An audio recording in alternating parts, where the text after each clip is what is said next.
चुनाव से पहले एनडीए में खुली बगावत।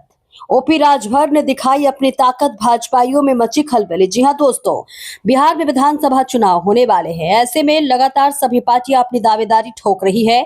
ऐसे में पटना में अपनी ताकत दिखाने वाले ओपी राजभर ने साफ कहा था कि हम एनडीए के साथ चुनाव लड़ेंगे। सीटों की लिस्ट भी बीजेपी हाईकमान को सौंप दी है, लेकिन अब तक बात वहीं पर अटकी हुई है।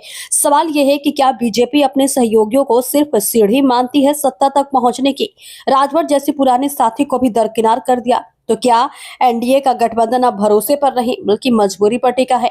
राजभर की गूंज पटना से दिल्ली तक है। ऐसे में बीजेपी का जवाब सिर्फ सन्नाटा ही सन्नाटा है। जी हां दोस्तों, दरअसल बिहार विधानसभा चुनाव में एनडीए गठबंधन और इंडिया गठबंधन दोनों में सीटों को लेकर मंथन जारी है। एनडीए के 5 दल बीजेपी, जेडीयू, लोजपा, हम और आरएलएम के अलावे छठा उत्तर प्रदेश सरकार के मंत्री ओम प्रकाश राजभर की पार्टी सुहेलदेव भारतीय समाज पार्टी दावेदारी कर रही है और लगातार अपनी ताकत बिहार में दिखा रही है। कुछ दिनों पहले पार्टी सुप्रीमो ओपी राजभर ने खुद पटना में अपनी ताकत दिखाई थी और कहा था कि हम एनडीए के साथ चुनाव लड़ेंगे और 29 सीटों की लिस्ट हमने बीजेपी के हाईकमान को दे दी है। लेकिन अभी तक कोई बात नहीं होने के कारण पार्टी की ओर से शनिवार को एक बड़ी बैठक की गई, जिसमें राज्य के कई जगह से कार्यकर्ता पहुंचे। इसमें मुख्य अतिथि के रूप में उत्तर प्रदेश के पूर्व राज्य मंत्री और पार्टी के राष्ट्रीय प्रमुख महासचिव अरविंद राजभर पहुंचे और कार्यकर्ताओं को चुनाव के लिए अलर्ट रहने को कहा।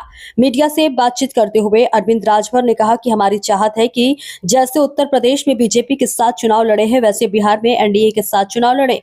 इसके लिए पार्टी की ओर से 29 सीटों का लिस्ट दे दिया गया है, लेकिन कम से कम हम 5 सीट जरूर लेंगे।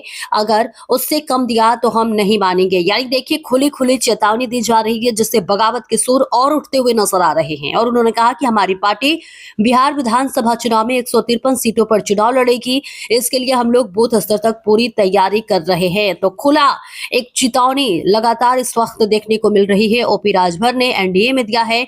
ऐसे में देखना दिलचस्प होगा कि आखिर क्या कुछ बिहार में सियासत मोड़ लेता है।